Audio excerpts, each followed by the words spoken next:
the social media desk. I was actually, I had a couple of questions. I was going to see it in terms of,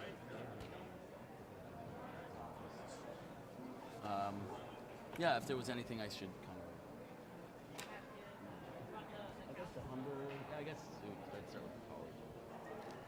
Because you have art, right? I don't know if I do, probably. It's the same thing on every. Hoot, hoot, hoot.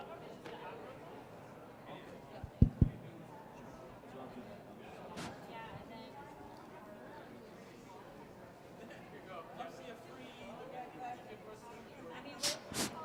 All right, we're going to get started No. with the panel. For those that are watching live and watching later, thank you for watching. And those that are in person, thank you for being here in person. Hello and welcome to the panel, which is being presented by the Avro Post with the sponsorship of the Academic Reform Group. And we are a publication that's part of the Canadian University Press. Thank you for everyone who is here and those watching online, as I just said.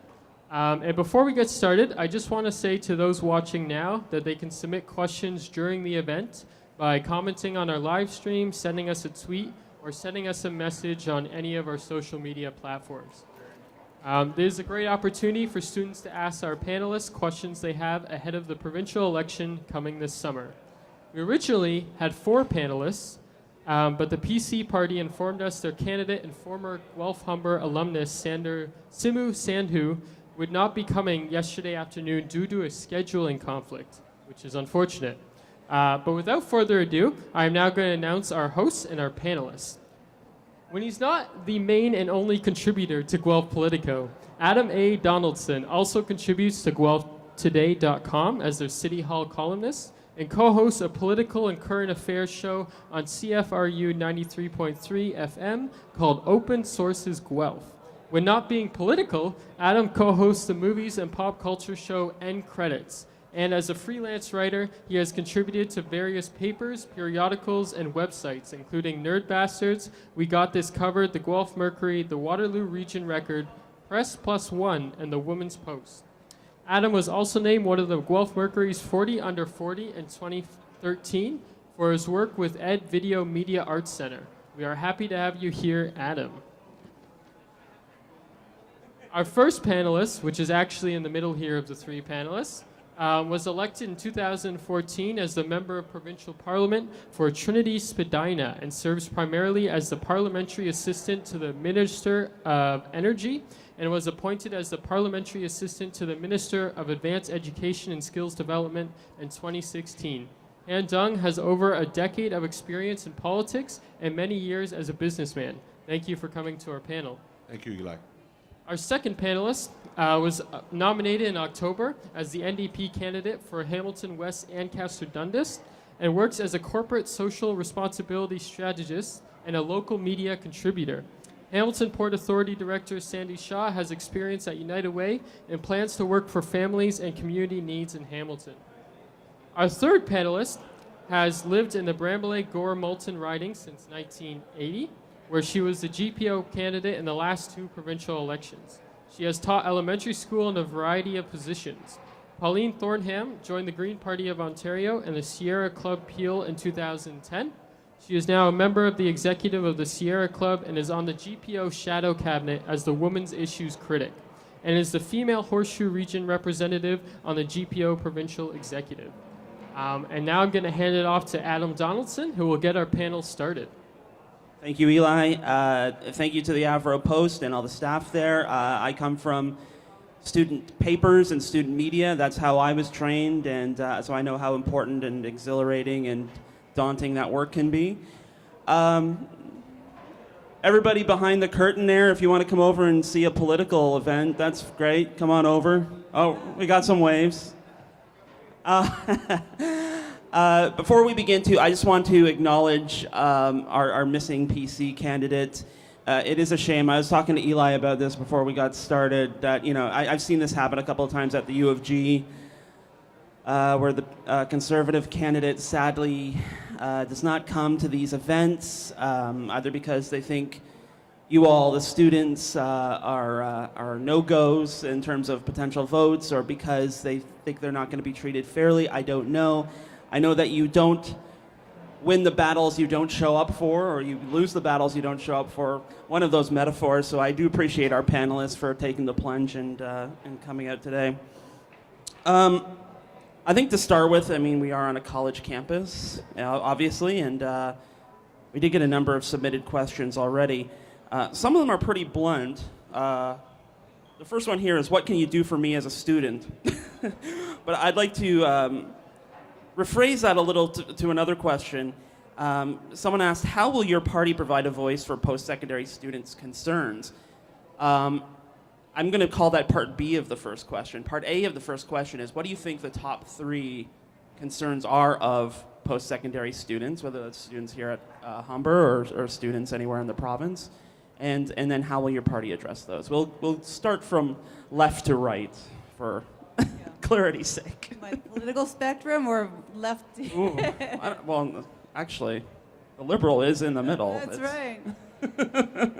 Thank you for the question. I think that, what can we do for you as students? I really think that, I mean this, that students contribute so much to our community, and they are our future, and I don't think they've been well served to this point by some of the governments that we've had in place. It's one of the compelling reasons for me to run in this race was that I have grown children who have degrees, and they actually struggle to find good paying work. They struggle to pay their hydro bill, to be honest with you, and they have enormous debt that they're carrying. So I think that one of the things that we could be doing is taking a serious look at the kind of crushing debt that students graduate from. It really is no way to start your life when you are finished with your studies and you have this debt on your shoulders and that you can't really find a good job or find a decent paying job. So number one, I would say we need to take a serious look at the debt that students are facing when they graduate. Secondly, and I've alluded to that, there really isn't a lot of opportunity, unfortunately, right now. A lot of students graduate with professional degrees. They cannot find work in the very field that they were trained to work in. And we're facing precarious work, kind of the gig economy. So I think we need to not look at what students are facing while they're in school, but the kinds of future that they will have when they're out of school.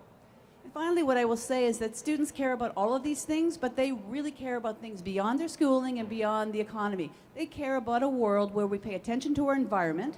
They care about a world where we're fair and kind to everyone, and there's an inclusive society that they are growing up in. And finally, I would say they could care about government in terms of it being accountable and transparent. I would say the wish of people to have electoral reform came from young people, and we really have let them down in that regard.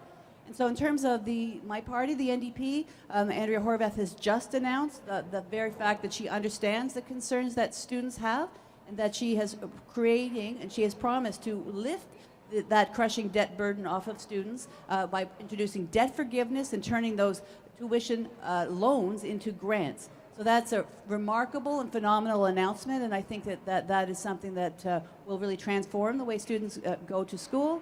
And a second piece to that turning loans into grants will be that there will be a lot more co-op opportunities for students as well. So I know students get stuck in that conundrum where they can't get a job because they don't have experience, and they don't have experience because they can't get a job. So creating hundreds and thousands of co-op opportunities is part of our platform as well. Thanks for the question. Mr. Dong. Well, thank you, Adam, first of all, for having us here. It's quite exciting. Every time I get back to Humber, I've been here a few times participating in announcements, capital announcements and operation announcements as well. To your question, I think students are quite active. And being a member of Queen's Park, we receive groups like USA, the Alliance, and then the student union. They come and they speak to politicians and tell us what they are looking for. And I want to kudos to them. I want to encourage them to keep doing that. In my riding, I have U of T, University, OCA University, Ryerson, part of Ryerson, and with the new distribution, I'll probably have waterfront campus for George Brown as well. So I've heard overwhelmingly there were the top three things. One is tuition. The second one, I would say mental health, stress. The third is the anxiety of once they graduate, what is ready for them out there. And I would like to say that in the last few years, the government has taken bold initiatives in address these concerns. On the tuition part, last September, we started the new OSAP program. It's a very simple one-stop shop website you can visit. Just put in your information and you'll know exactly how much grant you're going to receive and how much loan that you're entitled to apply. And right now, I'm very pleased to share that 1/3 of Ontario